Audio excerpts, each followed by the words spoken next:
Tayo ngayon ay nasa quarter 3, week 2. Ang ating content focus ay mayroong mga namumuno sa ating bansa. Ngayong linggo ay tatalakayin natin ang mga taong namumuno sa ating bansa ngayong kasalukuyan na taon. Handa na ba kayo sa ating bagong aralin? Tara, samahan niyo ngayon si Teacher Julie at tuklasin natin ang mga namumuno sa ating bansang Pilipinas. Unang araw, ang Pangulo ng Pilipinas ay ang pinakamataas na pinuno ng Republika ng Pilipinas.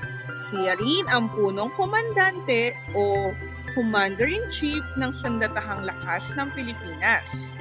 Ang pangalawang ay maaaring humalili sa Pangulo kapag wala ang Presidente.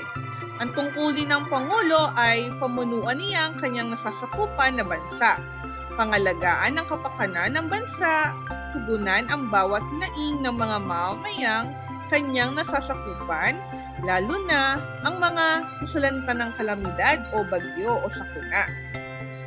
Sila po ay sa Malacanang Palace na nakatira. Ikalawang araw, ang Kongreso ng Pilipinas ay ang pangunahing tagapaggawa ng batas ng Pilipinas.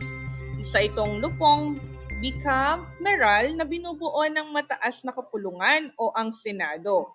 At ang mababang kapulungan, ang kapulungan ng mga kinatawan ay binubuo ng 24 na senador. Ang Senado ay binubuo ng kapulungan ng mga kinatawan nang hindi lalampas sa 250 na mambabatas. Sila po ang makikita natin sa larawan. Mga tanong, ano ang ibig sabihin ng Kongreso? Ilang kapulungan meron ang Kongreso? At ano ang tungkulin ng mga senador at mga kinatawan? Bakit kaya mahalaga ang batas sa ating Pilipinas? Ikatlong araw, ang mahistrado ng Korte Suprema ay hinihirang ng Pangulo. Ang Korte Suprema ay may kapangyarihang una, magpaliwanag at maglapat ng mga batas. Ikalawa, ayusin ang mga hindi pagkakaunawaan na dinadala ng atensyon nito. At ikatlo ay magpasya sa ilang batas o tuntunin ng labag ng konstitusyon. Ang makikita natin sa larawan ay si Honorable Alexander G. Gasmundo. Siya ang new Chief Justice Supreme Court ng Pilipinas.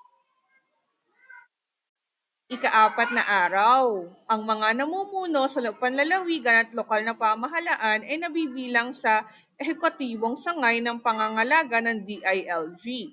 Sila ay inihalal ng mga mamamayan sa bawat lalawigan, syudad, munisipyo at barangay. Ito ay ang mga gobernador, vice-gobernador, mayor ng lungsod o munisipyo, vice mayor ng lungsod o munisipyo, punong barangay, kagawad ng sangguniang barangay at sangguniang kabataan ng barangay. Sila ay nihahalal ng mga mamamayan sa bawat lalawigan, syudad, munisipyo at barangay. Ito ang mga gobernador, vice-gobernador at mga mayor.